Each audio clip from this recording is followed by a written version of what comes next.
મોરબીમાં તમને પ્રશ્ન પૂછ્યો છો, ઈસુદાન ગઢવીની સભા જ્યારે હાલતી હતી ત્યારે હાવ નાનો વ્યક્તિ હતો, એ જે તમારી પ્રશ્ન પૂછતો હતો તમને ત્યારે એને લાફો મળ્યો, તમારા કાર્યકર્તા એને લાફો મળ્યો. હજી તમારી એક સીટ આવી ભલામણા, તમે એમ કહો કે અમે આમ કરીને અમે આમ કરી.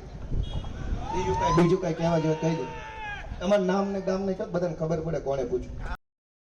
રાજકોટમાં જનસભા કરવા પહોંચેલા ગોપાલ ઇટાલિયાને જ્યારે જાહેરમાં એક વ્યક્તિએ સવાલ કર્યો તો ગોપાલભાઈને જાણે કે લાગી આવ્યું. સામાન્ય સવાલથી જાણે કે ગોપાલભાઈને મરચા લાગ્યા હોય તેમ તેઓ સવાલ પૂછનારના નામ અને સરનામા પૂછવા લાગ્યા. બાદમાં વકીલ સાહેબ જાણે કે જજ બની ગયા હોય તેમ નિર્ણય સંભળાવી દીધો કે 5,000 રૂપિયા લઈને ભાજપ હવે અમારી સભામાં કેટલાક લોકોને મોકલી રહી છે, જેઓ ગુજરાતની નહીં પરંતુ દિલ્હી, પંજાબના પ્રશ્નો ઉઠાવે છે.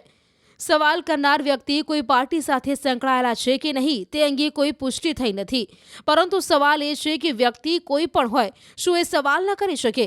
અહીંયા તો સવાલ કર્યું એટલે ઇટાલિયા નામ, સરનામા અને કમાણીના સ્ત્રોત પૂછવા લાગ્યા.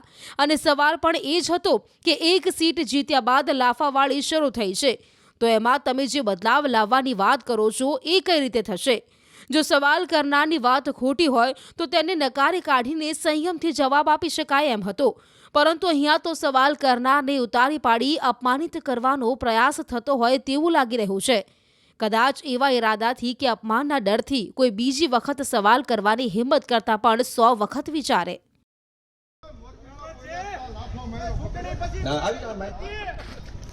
મોરબીમાં તમને પ્રશ્ન પૂછ્યો છો, ઈસુદાન ગઢવીની સભા જ્યારે હાલતી હતી ત્યારે હાવ નાનો વ્યક્તિ હતો, એ જે તમારી પ્રશ્ન પૂછતો હતો તમને ત્યારે એને લાફો મળ્યો, તમારા કાર્યકર્તા એને લાફો મળ્યો. હજી તમારી એક સીટ આવી ભલામણા, તમે એમ કહો કે અમે આમ કરીને અમે આમ કરી. બીજું કઈ કહેવા જેવું કહી દો. તમારું નામ ને ગામ ને બધાને ખબર પડે કોણે પૂછ્યું. ભાઈ, મારું નામ કાંદલભાઈ ઉર્ફે સુભાષ આયર, ગામ મારું બગદડિયા, તાલુકો કોટડા સાંગાણી, જિલ્લો રાજકોટ. હું સેવા જ કરું છું, ગામની સેવા જ કરું. હું નાના માણસની સેવા જ કરું. તો કમાણીમાં શું છે? નકરી સેવા કરો, કમાણી કઈ છે? ઠીક ઠીક. હા,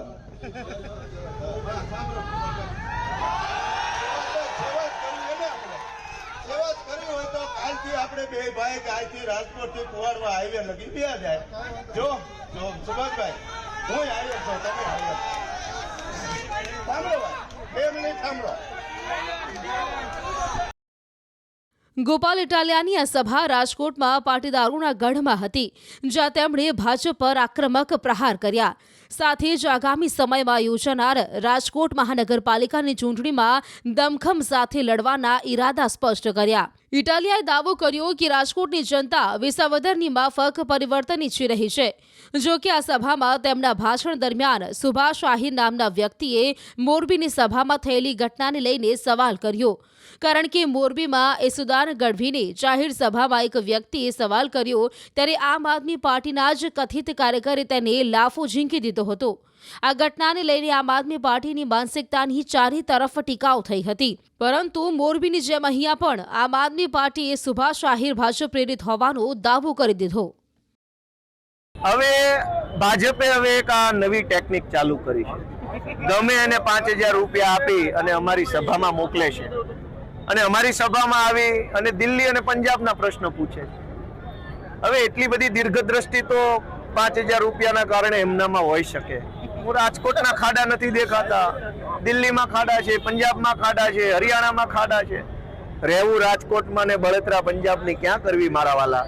જ્યાં રહેવું ત્યાંની ચિંતા કરીએ. આપણા ગોદડા પલ્લી જાય તો ગામના ગોદડા બદલવાની કોશિશ ન કરવી જોઈએ. એટલે એ ભાઈને ભગવાન 100 વર્ષ નો કરે ને આમનામ બળતરા કરતો રહે એવી ભગવાનને હું પ્રાર્થના કરું. એમાં કહેવા જેવું એટલું જ છે કે આખા ગુજરાતના રોડ ખરાબ છે. એની પાછળનું એકમાત્ર કારણ છે કટકી. તમામ આખા ગુજરાતમાં રોડના કામમાંથી ભાજપના નેતાઓ અબજો રૂપિયાની કટકી કરી જાય છે. 1 કરોડનો રોડ 20 લાખમાં બનાવી અને બાકીના બધા જ પૈસા અંદર વેચી લે છે.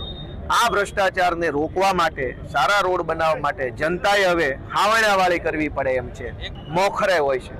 આજે આટલી વિશાળ સંખ્યામાં હાજર રહેલી જનતાની સંખ્યા અને તમામના ચહેરા ઉપરનો ઉત્સાહ એવું બતાવે છે કે વિસાવદરથી જે નવો રસ્તો નીકળ્યો છે વિસાવદરથી જે નવો વિચાર અને નવું નેતૃત્વ નીકળ્યું છે એને રાજકોટ સ્વીકારે છે.